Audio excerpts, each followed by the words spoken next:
जय हिंद फ्रेंड्स आज कविता क्या है जो हमारी सीरीज चल रही है उसका सेकेंड डे है। फर्स्ट डे में मैंने पूरा इंट्रोड्यूस कर दिया है कि क्या कैसे पढ़ना है और कैसे हमें बहुत ही ऊर्जावान रह के इसको आगे उतनी ही उत्साह के साथ बढ़ाना है, ना कि सिर्फ कि हम पाठ्यक्रम को पूरा कर रहे हैं बल्कि एक जीवन दर्शन जो हमारे जीवन को बहुत ही आगे बहुत ही अच्छी स्थिति में ले जा सकता है, उसके दिशा में हम आगे बढ़ रहे हैं। तो इस तरीके से हम निबंध साहित्य को पढ़ेंगे।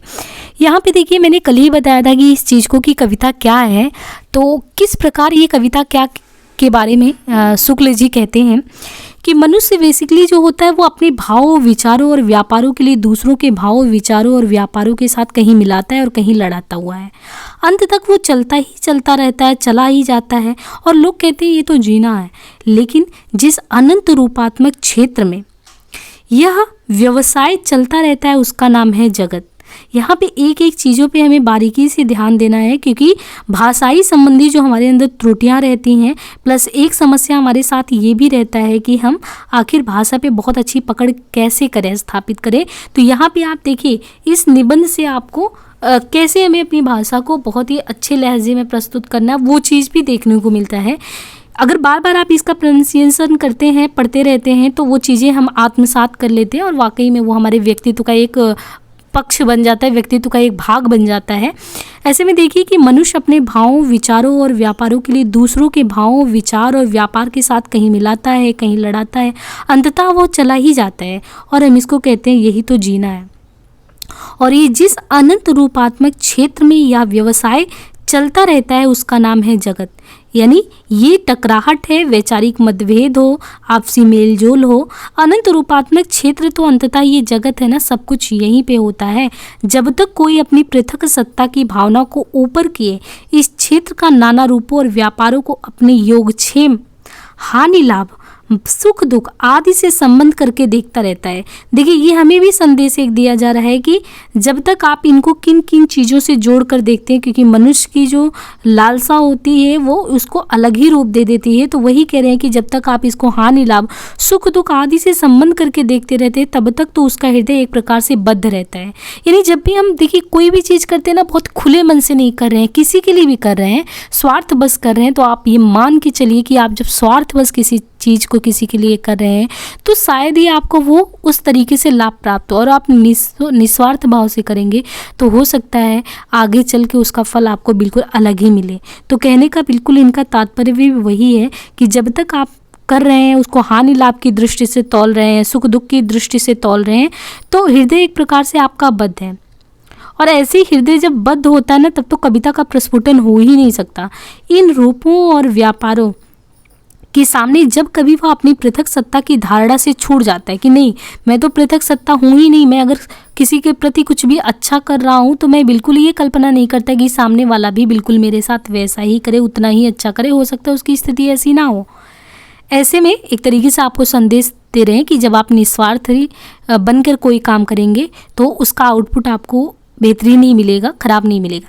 ऐसे में ये कह रहे हैं कि जब कभी भी मान लीजिए मनुष्य की प्रवृत्ति है और कभी आपके मन में ये आ गया कि नहीं, मैं पृथक सत्ता नहीं हूँ, और इस धारणा से आप छूट गए, बाहर हो गए, अब क्या स्थिति होगी कि अपने आप को बिल्कुल भूल कर, अपने आप को बिल्कुल आप भूल कर विशुद्ध अनुभूति मात्र आपके अंदर रह गई कि सामने वाले की आप जो भी मदद कर रहे हैं, तो वो स्थिति जब आप विशुद्ध अनुभूति मात्र रह जाता है तब वह स्थिति होती है मुक्त हृदय वाली। जिस प्रकार आत्मा की मुक्तावस्था ज्ञान दशा कहलाती है, ये पंक्ति बहुत ही इंपॉर्टेंट, इसको रट ही लेना है बिल्कुल, कि जिस प्रकार आत्मा की मुक्तावस्था ज्ञान दशा कहलाती है उसी प्रकार हृदय की यह मुक्तावस्था रस दशा की होती है। हृदय की इसी मुक्ति की साधना के लिए मनुष्य की वाणी जो शब्द विधान करती आई उसे कविता कहते हैं। इस साधना को हम भाव योग कहते हैं और कर्म योग और ज्ञान योग के समकक्ष।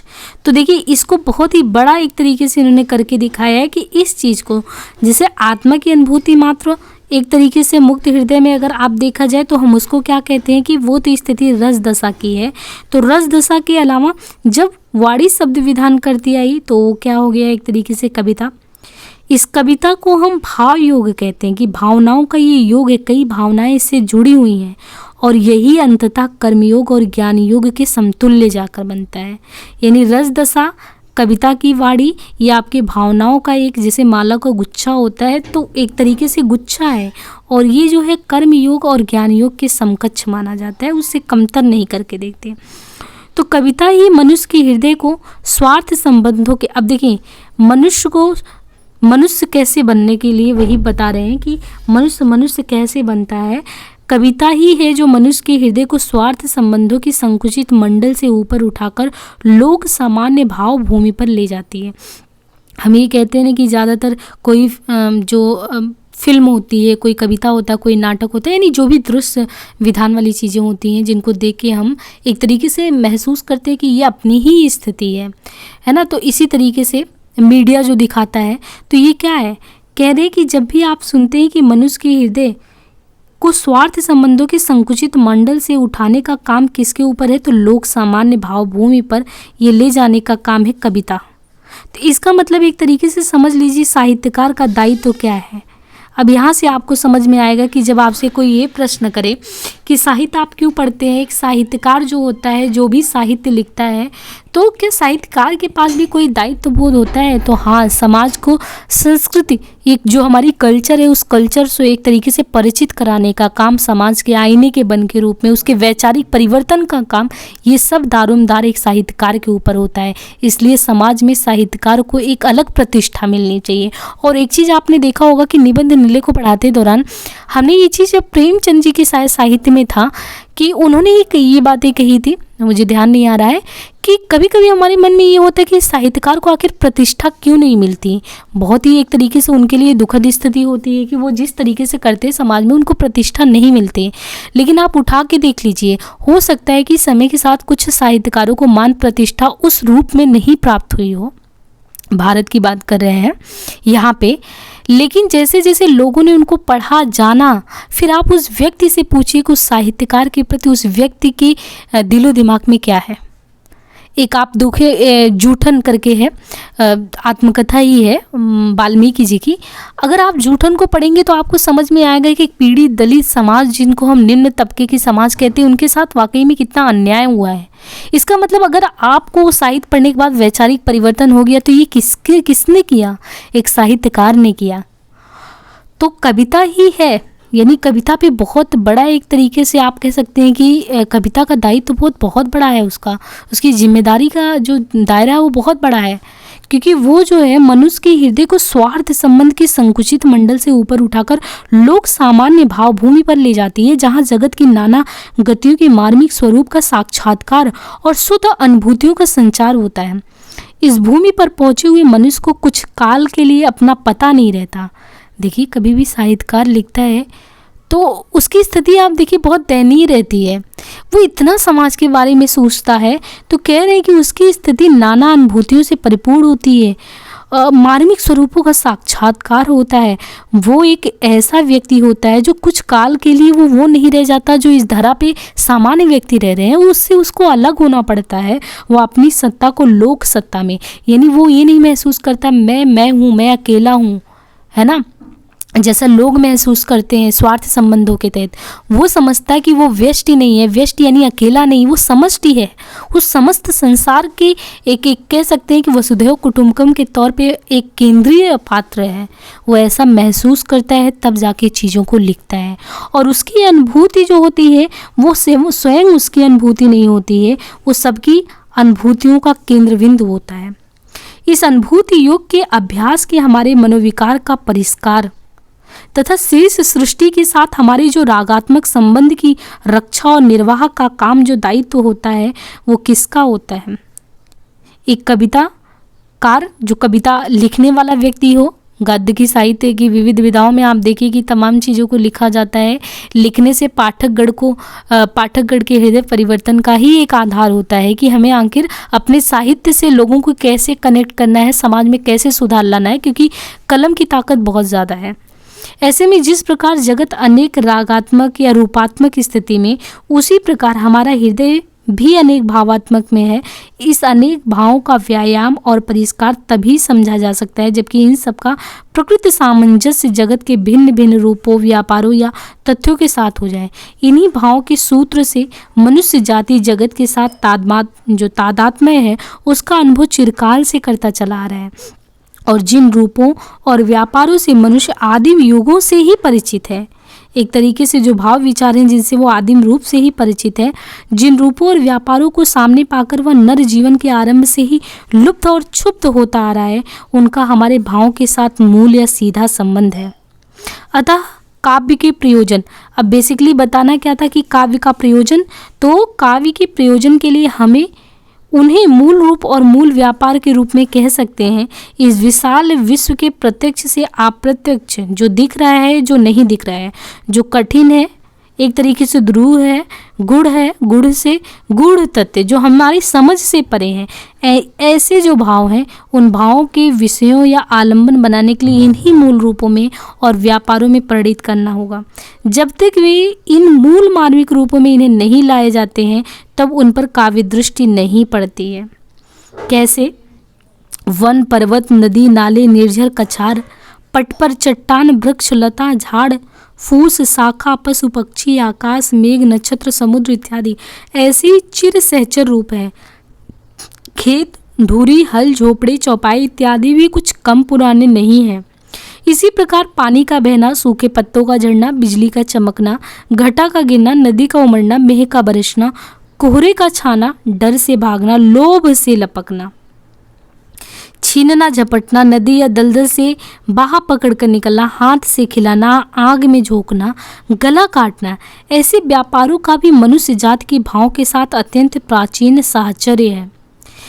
ऐसे आदि रूपों और व्यापारों में वंशानुगत वासना की दीर्घ परंपरा से प्रभाव के भाव के उद्बोधन की गहरी शक्ति संचित है, अतः इनके द्वारा जैसा रस परिपाक संभव है वैसा कल, कारखाने, गोदाम, स्टेशन, इंजन, हवाई जहाज ऐसी वस्तुओं तथा अनाथालय के लिए चेक काटना, सर्वस्व हरण के लिए जाली दस्तावेज बनाना, मोटर की चरखी घुमाना, ये इंजन में कोयला झोंकना आदि व्यापारों द्वारा नहीं है।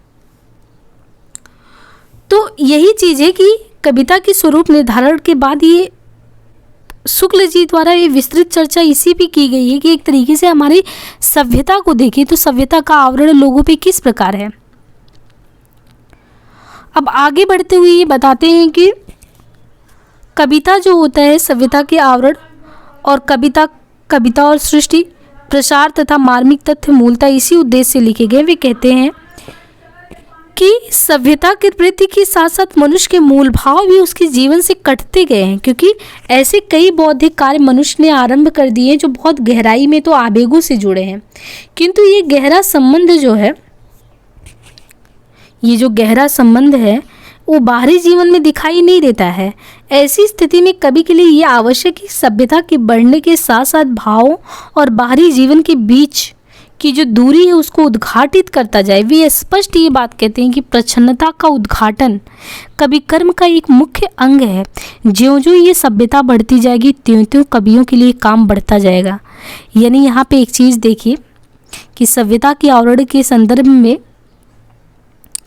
एक कविकार का कितना बड़ा दायित्व है उस चीज़ को स्पष्ट करते हैं कि सभ्यता के आवरण और कविता में, कि कविता का अगर देखें कि संबंध सभ्यता के आवरण से जो हमारी सभ्यता है उसको बचाए रखने, उसको बढ़ाए रखने में कितना बड़ा एक तरीके से काम है। ये सभ्यता जैसे जैसे बढ़ती जाएगी जो मनुष्य के व्यापार बहुरूपी और जटिल होते जाएंगे। यानी आज ये देखिए कि समय के साथ वैचारिक परिवर्तन तो आया है, हमारे संबंधों में भी परिवर्तन देखने को मिलता है। ज़्यादातर जो संबंधों का आधार है वो कहीं ना कहीं स्वार्थ है।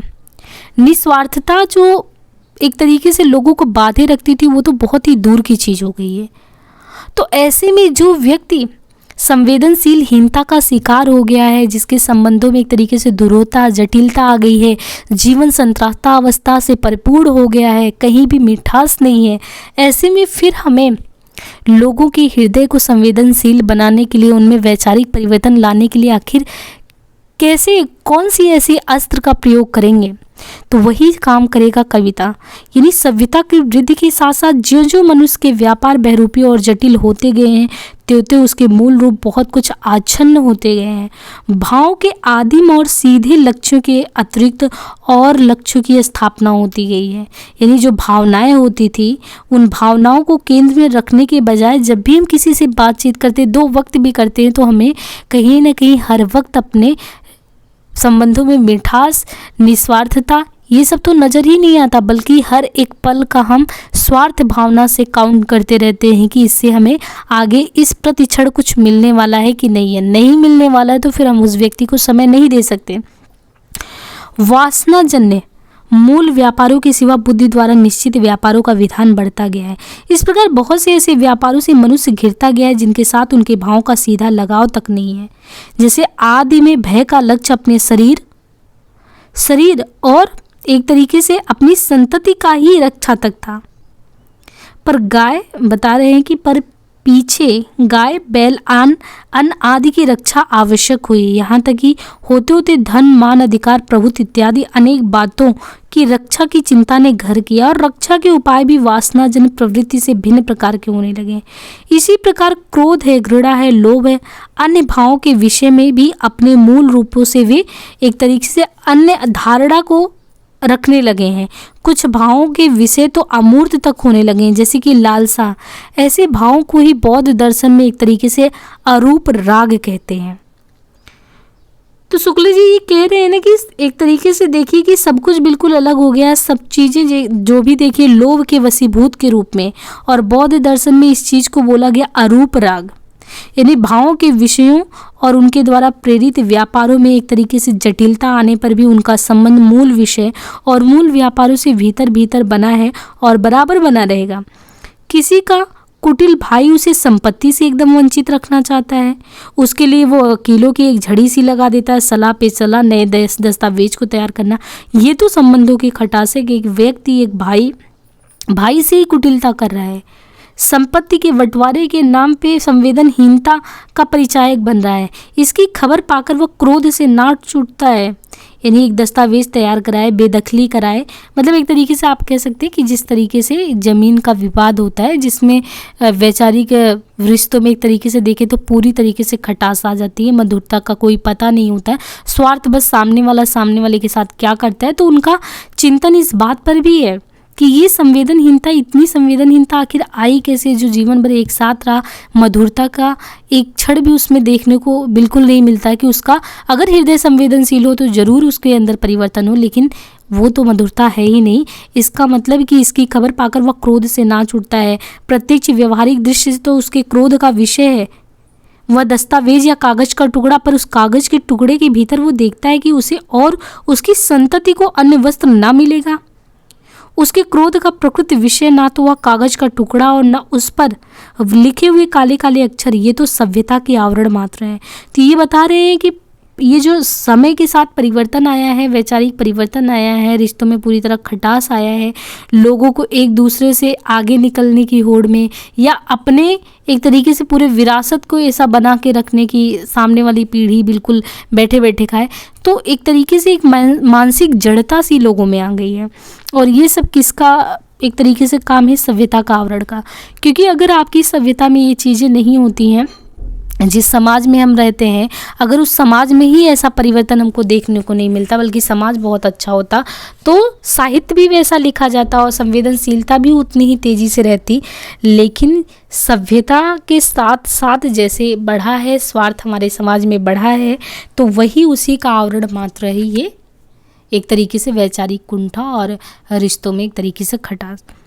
अतः उसके क्रोध में और कुत्ते के क्रोध में, अब देखिए एक इन्होंने ये भी है कि बहुत अच्छे से उपमा दे के ये बताया कि एक बिंबात्मक जो स्थिति होती है कि लेखक कभी भी ये करता है कि जो भी पाठक लिख रहा हो तो उसमें उसका बिंब नज़र आए। मतलब जैसे मैं ये चीज़ को आपको पढ़ा रही हूँ और मैं खुद इस चीज़ को पढ़ रही हूँ, तो मुझे ये चीज़ दिख रहा है। आप अपने समाज में उठा के देखिए, जिधर भी देखेंगे, जहाँ भी आपको देखिए कि ज़मीन का विवाद आए और दो लोग जैसे कुत्ते बिल्ली की तरह लड़ रहे हों, तो वो भी कह रहे हैं कि ये कुत्ते बिल्ली की तरह लड़ना वो सीखा कैसे उसने, उनके समाज में ऐसा नहीं हो रहा था, या सभ्यता में ये चीज़ें चल नहीं रही, इसका मतलब ये चल रही है और इसी का प्रभाव है जो वो भी उसी तरह कर रहे हैं। फिर आखिर हम कैसे कहते हैं कि पशुता से एक मानसिक प्रवृत्ति अलग होती है। मानव का मन जो होता है, मानव का मस्तिष्क जो होता है वो पशु से कहीं ज़्यादा उच्च स्थिति में होता है, क्योंकि उनके और मनुष्य और एक तरीके से पशु में फिर अंतर ही नहीं नजर आता। तो इस तरीके से इन्होंने कहा है कि अतः उसके क्रोध में और कुत्ते के क्रोध में जिसके सामने का भोजन कोई दूसरा कुत्ता छीन रहा हो, ये दो भाइयों की लड़ाई बिल्कुल ऐसे ही है जैसे क्रोध में और कुत्ते के क्रोध में जिसके सामने का भोजन कोई दूसरा उसका निवाला छीन रहा हो, तो फिर वो कैसे झपट पड़ता है। तो काव्य दृष्टि से कोई भेद नहीं है, भेद है केवल विषय के थोड़ा रूप बदल कर आने का। इसी रूप बदलने का नाम है सभ्यता।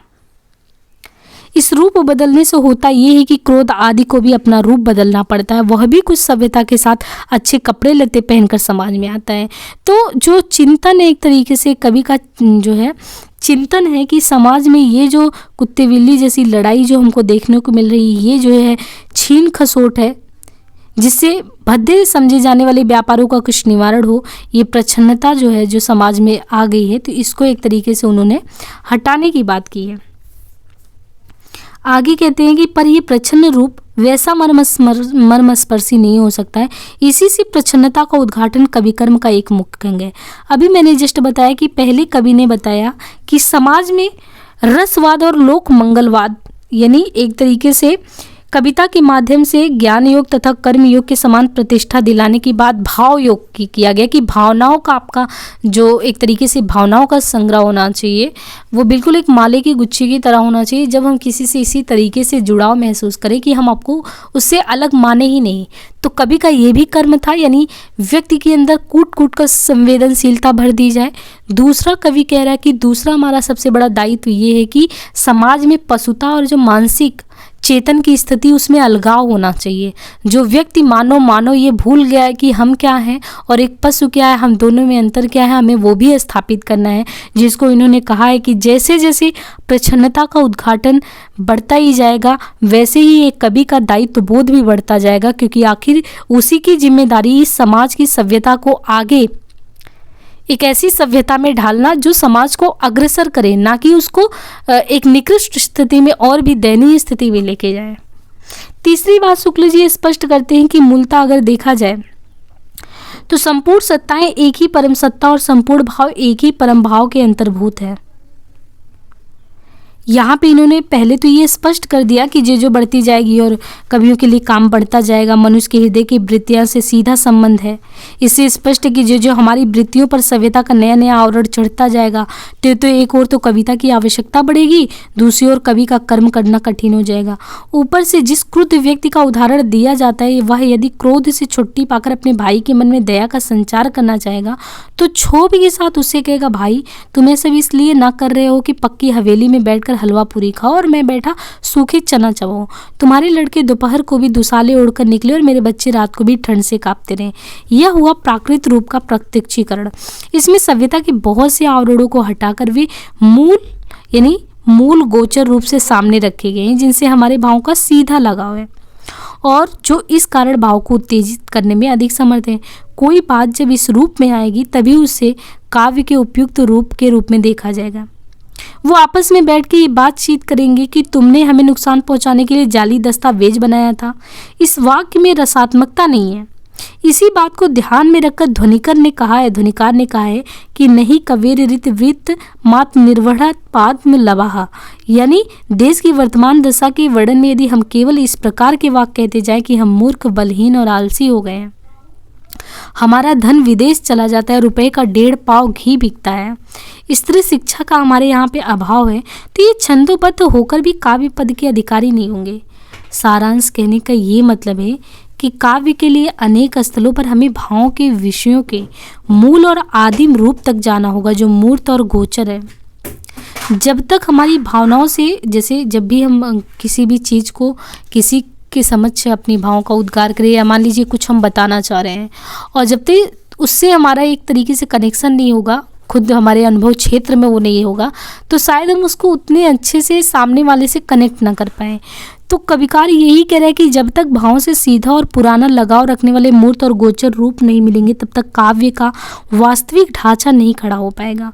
भावों के अमूर्त विषयों की तह में भी जो चीज़ें मूर्त मतलब कि जो दिख रही हैं, अमूर्त मीन्स जो हम महसूस भी नहीं कर सकते, जिसका कोई जैसे मूर्त नहीं है, जिसे हम कहें कि निर्गुणोपासना, यानी प्रभु का पता ही नहीं, वो निराकार है, उसकी आकृति आकार कुछ भी निश्चित नहीं, तो निराकार है। एक होता है साकार, जो हम उपासना करते हैं तो प्रभु का रूप दिखता है। तो ये कह रहे हैं कि भाव के अमूर्त विषयों की तह में भी मूर्त और गोचर रूप छिपे मिलेंगे, जैसे यशोलिप्सा में कुछ दूर भीतर चलकर उस आनंद के उपभोग की प्रवृत्ति छिपी हुई पाई जाएगी जो अपनी तारीफ कान में पढ़ने से हुआ करता था। काव्य में अर्थ ग्रहण मात्र से काम नहीं चलता। अब देखिए एक चीज़ ये भी है कि कवि ने ये भी कह दिया है कि काव्य अगर आप लिख रहे हैं तो उसमें अर्थ ग्रहण मात्र से काम नहीं चलता, बिंब ग्रहण अपेक्षित होता है। जैसे मैंने कहा कि आप पढ़ रहे थे और दो एक एग्जाम्पल के थ्रू कि दो भाई का झगड़ा कैसे होता, मनाते कैसे, वो सारे बिंब विधान रच के आपको एक तरीके से बताया गया। सिर्फ सपाट बयान नहीं कर दिया जाता, कठिन कठिन वाक्यों से आपको चीज़ों को बताया जाता तो शायद आपको समझ में नहीं आता, लेकिन पढ़ते वक्त अगर आप उन चीज़ों को अपने नज़रों में ला पाते हैं तो वो चीज़ें लंबे समय तक याद होंगी। वही कह रहे हैं कि सिर्फ और सिर्फ अर्थ ग्रहण से काम नहीं चलता है, बिंब ग्रहण अपेक्षित होता है। ये बिंब ग्रहण निर्दिष्ट गोचर और मूर्त विषय का ही हो सकता है। रुपए का 1.5 पाव घी मिलता है, इस कथन से कल्पना में यदि कोई बिंब या मूर्ति उपस्थित होगी तो वह होगी कि तराजू लिए बनी की होगी, जिससे हमारे करोड़ भाव का कोई लगाव नहीं होगा।